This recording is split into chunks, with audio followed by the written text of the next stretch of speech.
Oh yes, hello everyone. My name is Irene. It has been a whole 7 months since I last uploaded onto this channel. It's crazy how 1, 2, 3, 4 is just to 7 just happened just like that.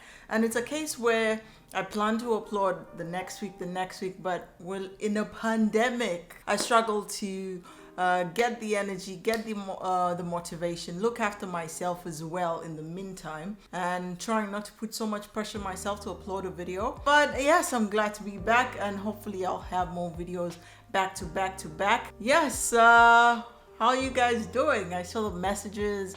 I tried to respond to some of the messages that I see in my comment sections, some of the questions, but for those questions that I cannot respond to, I'm thinking maybe I should open a Patreon, and with that Patreon I will be able to respond, make short videos, quick videos where I respond to some questions that are posed in the comment section.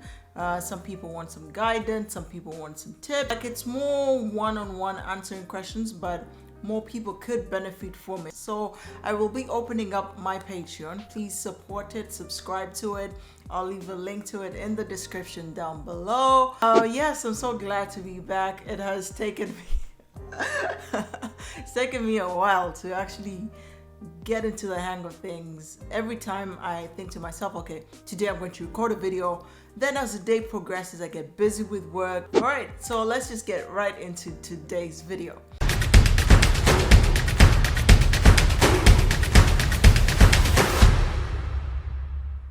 My comparison between working for a small company versus working for a big company.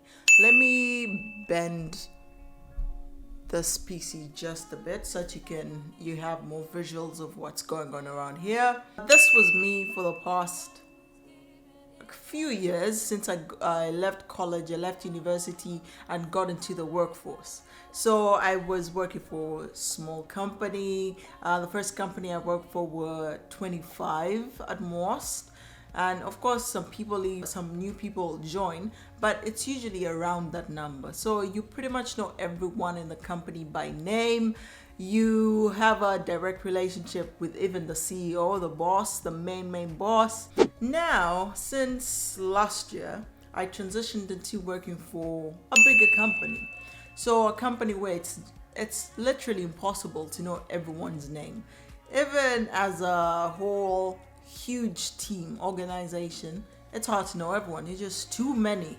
The most you can do is know the people you work with more directly. This is in IT, but this could apply to different fields out there. That leads me to my number 2 point, the steps, the levels of hierarchy that are in different size companies. For example, you'll have a small company. If you need something, you can either go to your direct manager, and the manager right above the manager is most times the CEO, so you can have direct access to the CEO.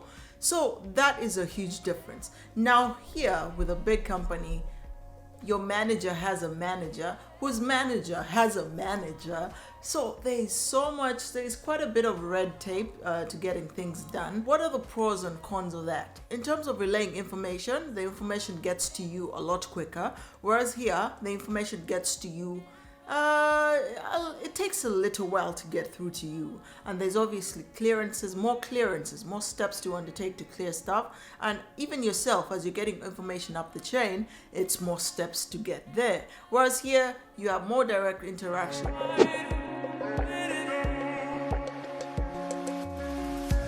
If you're a hard worker, if you know how to push things and try to get things done, you can put on different hats and get yourself experienced or trying out different roles in a shorter period of time. So you find yourself progressing up the work chain a lot faster than you would in a bigger company. With a bigger company, as I mentioned earlier, there's red tape.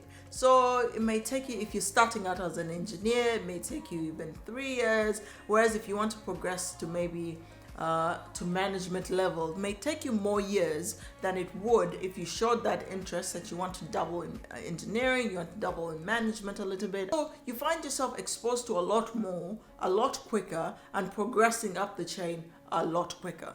That doesn't mean it doesn't happen in bigger companies, but the chances of that, the probability, is a lot slimmer than if you are in a smaller company.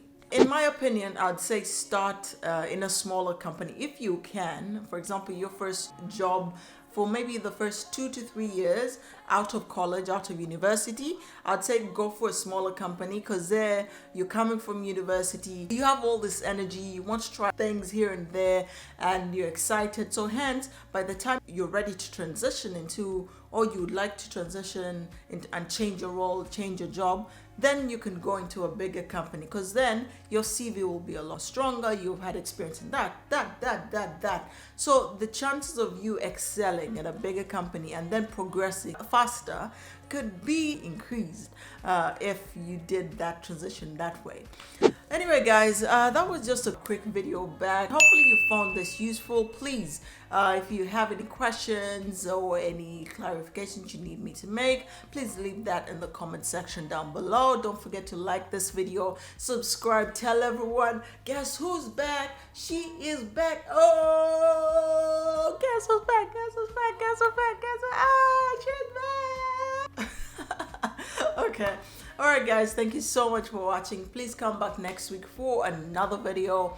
We're going to get this back to back. We're trying to get to 2,000 subscribers. Actually, I hit 1,000 subscribers before I wasn't filming at that time, but thank you so much everyone for 1,000 subscribers. It's now onwards, upwards, and got energy. Let's get filming, let's get recording. If you have any video ideas that you think would be great, please leave that in the comment section down below. Oh, thank you so much.